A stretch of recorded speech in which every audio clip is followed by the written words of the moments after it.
Welcome back to my channel, Sunshine Shoulders. I'm Calvin. Thank y'all so much for stopping by again. Medicare for expats. That's the question. I can honestly say that ever since I've been coming to the Philippines, this has been on the table. People have been talking about this. If you don't believe me, there's a lobbying group. It's called the U.S. Medicare Philippines Incorporated. It's been lobbying Congress since 2011 for people to be able to receive their Medicare coverage, mainly Phil-Ams over here in the Philippines. Okay, but let me stop right there and give you a little context, because I'm not just somebody on here babbling. I'm an insurance agent. I've been an agent for 23 years, 16 of those years helping Medicare beneficiaries with their Medicare choices. So I know a little bit about what I'm going to talk about. So when the delegate from Guam, I believe his name is James Moylan, when he introduced the Medicare Portability Act back in February of 2024, people were excited. Finally, somebody's listening to us. Okay, finally we'll be able to receive our Medicare benefits without having to go all the way back home. And then that produced the Medicare Portability Pilot Program, because they wasn't going to just roll it out globally. They were going to try 10 to 12 countries. Y'all know the countries because y'all talking about it now. Philippines being one of them. Mexico, Israel, a few more. Well, of course, it got shot down. It did not survive the full legislative process, guys, okay? And I'm here to tell you right now, it's not going to happen. Not in our lifetime. Okay, it's a noble cause.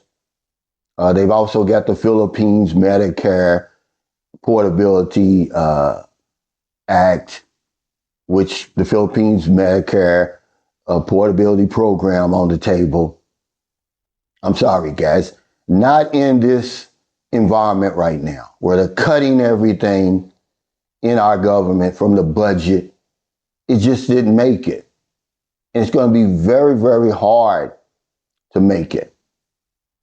The two things that's really really three things that's really holding this thing up: fraud and quality. They want to ensure, and there's really no 100% way to assure that you're going to be getting quality Medicare coverage in these countries. And then skepticism. With the domestic budget crisis going on right now, they're looking at every penny. They're not going to expand Medicare, guys. All the fraud that goes on in Medicare to begin with. So yeah, it's a noble cause, guys, but it's not going to happen. So stop with all the talk and stuff, because a guy sent me some stuff the other day. This is old news. He reintroduced the Medicare Portability Act again last year. The same delegate. It failed, guys. Okay, so now he's going to have to reintroduce it again.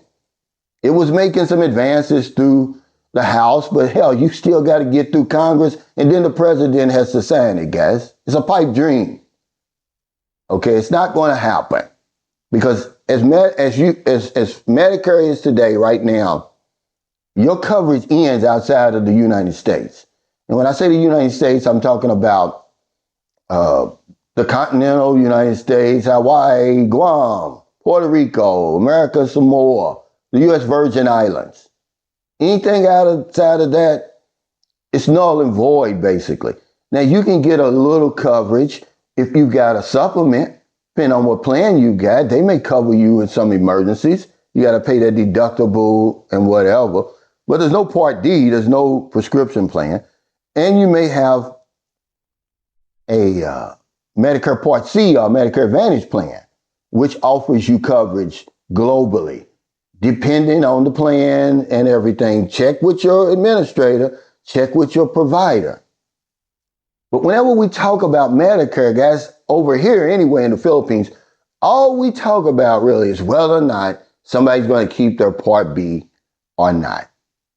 Okay, that's it. And they're under the false belief that, okay, if I let my Part B go, I no longer have Medicare. It's not true. Medicare has two parts. Well, three really. Part A, which is your inpatient care hospitalization, hospice, skilled nursing care.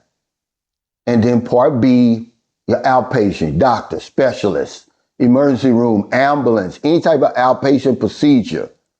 Okay, then Part D is your prescription plan. That's not the case. Now, you can decide, which a lot of people have, I'm not going to take this Part B. Well, let me tell you, it comes with consequences that we never talk about. It's a 10% penalty for every full 12-month period that you don't have Part B, whether you opt out in the beginning or you cancel it. So right now, the Part B is what? $202.90. If you go 1 year without it, they're going to put an additional $20.29 on top of that. I know people who have been over here 5 years, 10 years without their Part B. So if they decide to go back to America and sign up again for their Part B, they're going to pay the Part B premium in addition to the penalty. It adds up really, really quick, ladies and gentlemen. I know why you do it. Now, if you got VA, that's a different story. You're not going to get a penalty. Or if you're still enrolled in an employee program that's just as good as the Medicare plan, you're not going to get a penalty. But everybody else, you're going to look forward to that penalty. But because you opt out of that, you still got Part A. But here's the kicker right here. I looked this up before I made this video. Only about 20 to 25% of Medicare beneficiaries in the United States use their Part A. 90% of Medicare beneficiaries use their Part B, because that's basically what we're doing now. It's basically outpatient.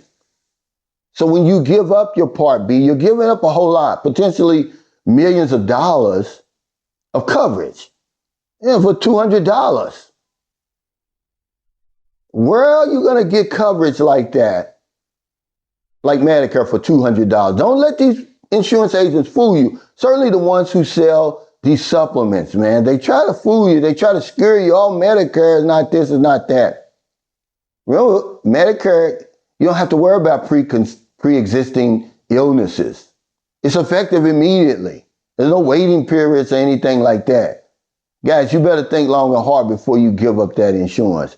But it's this type of decisions like this that put us in the jackpot situations we find ourselves in. If I'm fortunate enough to take my Medicare, I'm going to pay it whether I'm here or not, because eventually we all go home. You're going to need that coverage, guys. But I understand. Okay. I just wanted to come on here and talk to you. This stuff is basic stuff.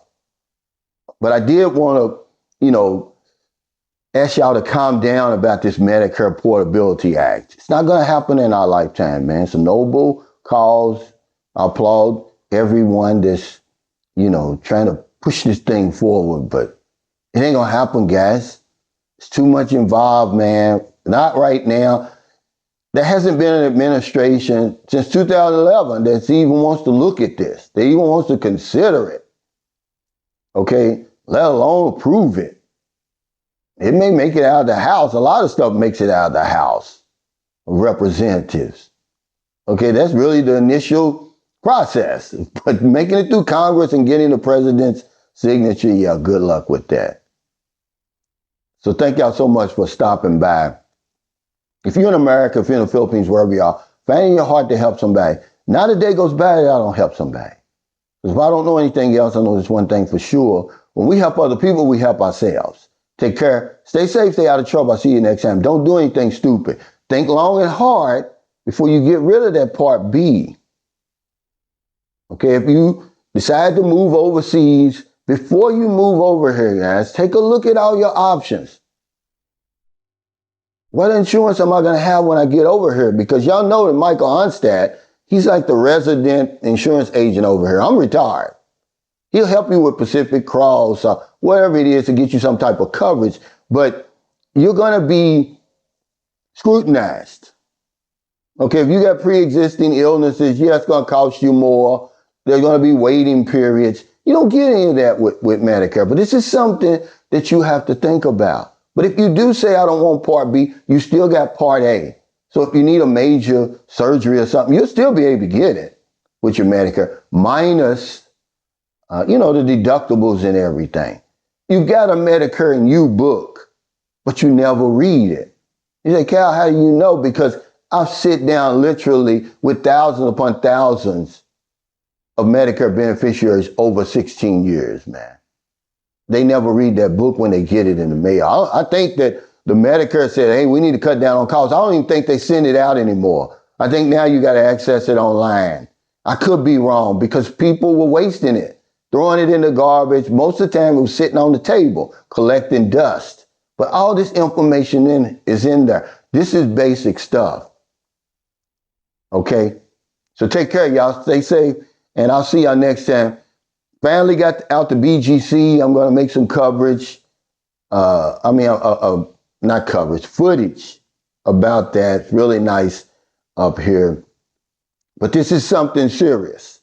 Medicare for expats, it's just a pipe dream.